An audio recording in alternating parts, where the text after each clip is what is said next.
Hello and welcome to another video about propositional logic. In this video we're going to keep talking about the semantics of propositional logic and how we evaluate whether a given well-formed formula is true or false. In this video we'll talk about conjunction and disjunction, which are two of our operator symbols in propositional logic.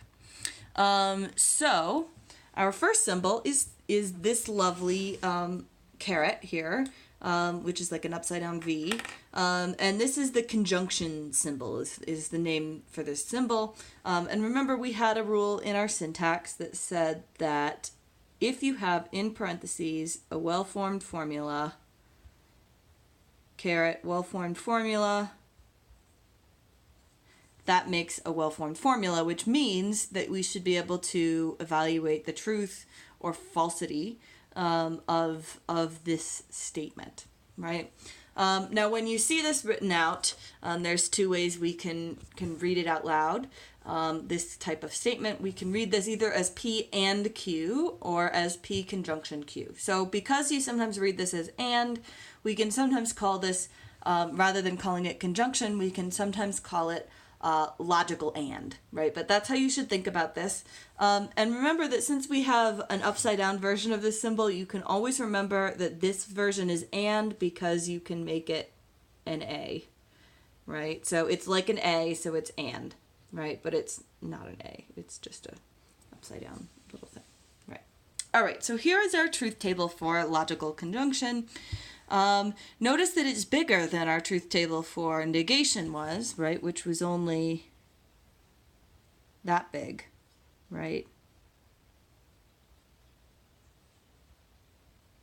That was our truth table for negation because there's only two possibilities for P, and so there's only two possibilities for not P, right?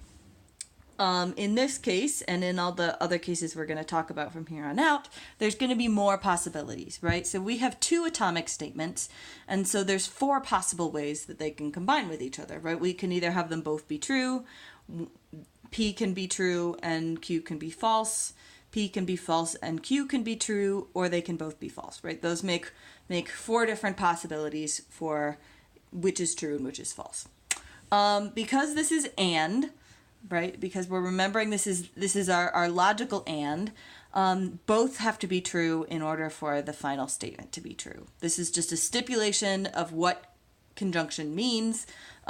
You can only have P and Q be true if both P is true and Q is true, right? So we can think about this. This works just like and in English does, right? So Jordan is tall and Jordan is blonde. Can only be true in the case where Jordan is both tall and blonde. If Jordan is tall but not blonde, then you can't say Jordan is tall and Jordan is blonde, right? That's false, right? It's false if Jordan is neither tall or blonde, then it's false, right? So this is conjunction. It's only true in the case that both are true.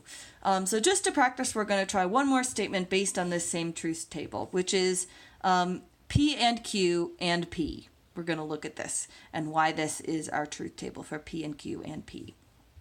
So if we evaluate P and Q, that's this statement, right? So we're looking at this column and P, right?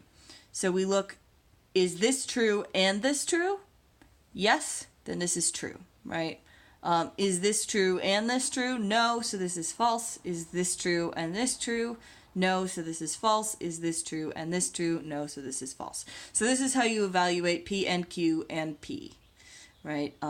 It has the same truth table as just P and Q, which we'll talk about further on in this class, and we'll give a name to this circumstance. All right, so that is conjunction. That is another one of our symbols in our alphabet of propositional logic, and another type of well-formed formula that you can now assign a semantics to. All right, let's move on to the next one. So this one is called disjunction. This is the opposite of conjunction, disjunction, which we read out loud as P or Q or P disjunction Q, right? Those are the two ways that we can read it out loud. Remember, since this one looks like a little V, the other one looked like a little A, right? So remember, and gets A. This one's more like or, and it is the other one, right? So we read this as P or Q, but this can be confusing because or in English can mean a couple different types of things, right? It can mean either, you can either have exclusive or, where only one can be true, or you can have inclusive or, where both can be true. This is inclusive or. In that, we have 4 possibilities again for combining P and Q, right? Either they're both true, one is true and the other is false, or they're both false, right?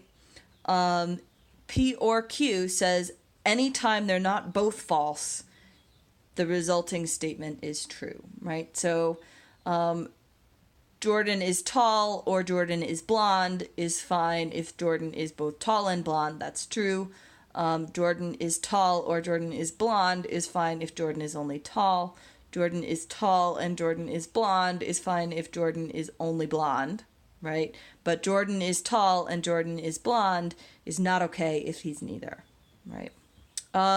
Let's try, just for some practice, a similar statement to the one we did above, where we have P or Q or P, right?